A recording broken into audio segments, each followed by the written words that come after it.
السلام علیکم ورحمۃ اللہ وبرکاتہ۔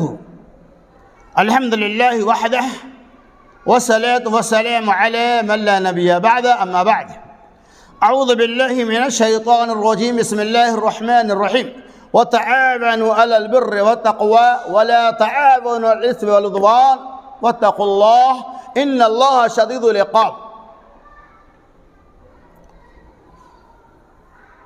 محترم ناظرین، آپ سب دیکھ رہے ہیں حافظہ حاضر یوٹیوب چینل۔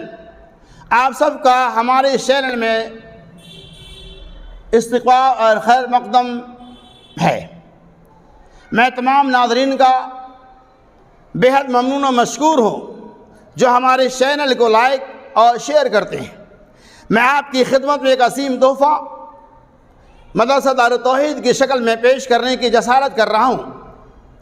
یہ مدرسہ جو تقریباً آج 24 سال سے دینی خدمات انجام دے رہا ہے، قبل اس کے کہ میں اس کی وضاحت کروں، اس کی کارکردگی کو پیش کروں، اللہ تبارک و تعالی نے ارشاد فرمایا وَتَعَاوَنُوا عَلَى الْبِرِّ وَالتَّقْوَى، نیکی اور خیر کے معاملہ میں تم ایک دوسرے کا تعاون کیا کرو، وَلَا تَعَاوَنُوا عَلَى الْإِثْمِ وَالْعُدْوَانِ، شر اور برائی کے معاملہ میں ایک دوسرے کے ساتھ نہ دیا کرو، وَاتَّقُوا اللَّهَ، اور اللہ سے ڈرو، ان اللہ شدید العقاب، بے شک اللہ تبارک و تعالی سخت ترین عذاب دینے والا ہے۔ تو اللہ تبارک و تعالی نے اس ٹکڑا کے اندر ہم مسلمانوں کو یہ پیغام دے رہا ہے کہ ہمیشہ تم خیر کے معاملہ میں، بھلائی کے معاملہ میں، اچھائی کے معاملہ میں، دین کے معاملہ میں ایک دوسرے کی اعانت کیا کرو، ایک دوسرے کا تعاون کیا کرو، تاکہ اس آدمی کا جو مشن ہے اس کے اندر کامیابی ہو،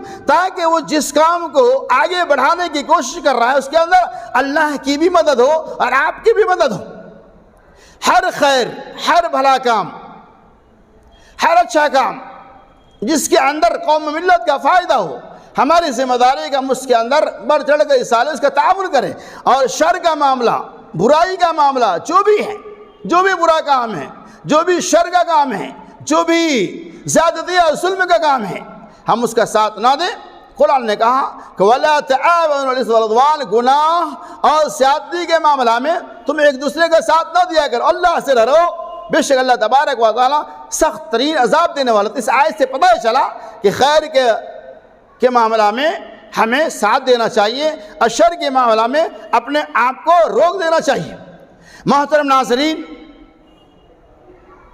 جیسا کہ میں نے بتایا تھا کہ مدرسہ دار التوحید جو تقریباً 24 سال سے دینی خدمات کو انجام دیتا ہے، اس کی چند کارکردگی کو میں آپ کے سامنے پیش کر۔ مدرسہ دار التوحید علیحدہ چکلواڑی کی کارکردگی: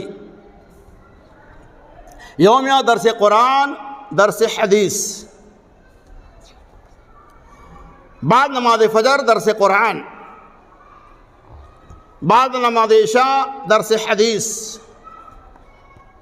خواتین کا 15 روزہ اجتماع، درجہ پنجم تک کی دینی اور عصری تعلیم، طلباء و طالبات کا سالانہ انجمن، رمضان کے اخیر میں غربا، مساکین اور بیواؤں کا سالانہ تعاون۔ یہ ادارہ آپ کے تعاون کا زیادہ ہی مستحق ہے۔ تو محترم ناظرین، آپ نے دیکھا کہ یہ مدرسہ دار التوحید جس کا ایک مختصر خاکہ آپ کے سامنے پیش کیا گیا، یہ ادارہ ہمارے تعاون کا زیادہ مستحق ہے۔ اس لیے میں تمام ناظرین سے اور تمام سامعین سے گزارش کرتا ہوں کہ آپ سے جتنا زیادہ ہو سکے اس رمضان مبارک کے موقع سے مدرسہ دار التوحید کا خاص الخیال رکھیں، اور جتنا زیادہ ہو سکے اس ادارے میں تعاون دے کر ثواب دارین کا مستحق ہو۔ آمین، وآخر دعوانا ان الحمد للہ رب العالمین۔